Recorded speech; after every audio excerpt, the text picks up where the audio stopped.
পাকিস্তানকে মানচিত্র থেকে মুছে ফেলার হুঙ্কার ভারতীয় সেনা প্রধানের। শিগগিরই সুযোগ আসবে বলে কঠোর বার্তা সেনা প্রধান উপেন্দ্র দ্বিবেদীর। পাকিস্তানকে সন্ত্রাসবাদ বন্ধের কঠোর বার্তা ভারতীয় সেনা প্রধান উপেন্দ্র দ্বিবেদীর। দীপ্ত কণ্ঠে তিনি বলেন, পাকিস্তান যদি চায় মানচিত্রে থাকতে, তাহলে তাদের সন্ত্রাসবাদে মদত দেওয়া বন্ধ করতে হবে। এমনই হুঁশিয়ারি সেনা প্রধান উপেন্দ্র দ্বিবেদীর।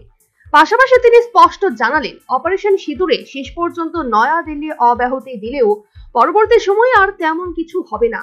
ভারতীয় সেনাকে তৈরি থাকার বার্তাও দিয়েছেন সেনা প্রধান। তাকে বলতে শোনা গেছে, ভারত এবার সম্পূর্ণ প্রস্তুত। আর এবার অপারেশন সিঁদুর 1.0 সময় যে সংযম দেখিয়েছিলাম তা দেখাবো না। এবার আমরা এক ধাপ এগিয়ে যাব এবং এমন ভাবে কাজ করব যা পাকিস্তানকে ভাবতে বাধ্য করবে যে তারা বিশ্ব মানচিত্রে থাকতে চায় কি না।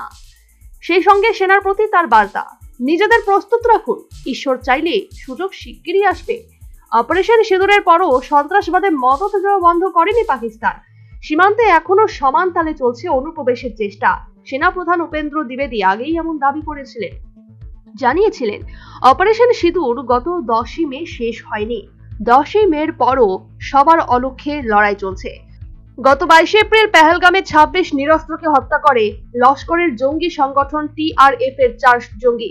তাদের পথ দেখিয়ে নিয়ে যায় কাশ্মীরের স্থানীয় এক জঙ্গি। এই হামলার জবাবে 7ই মে ভোর রাতে অপারেশন চালায় ভারত। গুড়িয়ে দেওয়া হয় পাকিস্তান ও পিওকের নয়া জঙ্গি ঘাঁটি। এরপর ভারতের সীমান্তবর্তী রাজ্যগুলির জনবহুল এলাকা এবং সেনা ঘাঁটিকে লক্ষ্য করে হামলা চালায় পাকিস্তান। সেই হামলা প্রতিহত করার পাশাপাশি প্রত্যাঘাত করে ভারত। তাতেই তছনছ হয়ে গেছে পাকিস্তানের অন্তত 11টি একাধিক বায়ুসেনা ঘাঁটি।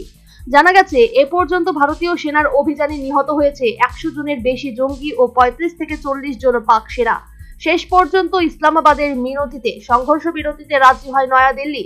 তবে এরপরও সন্ত্রাসে মদত দেওয়া বন্ধ করেনি Pakistan. Bureau report, news vanguard.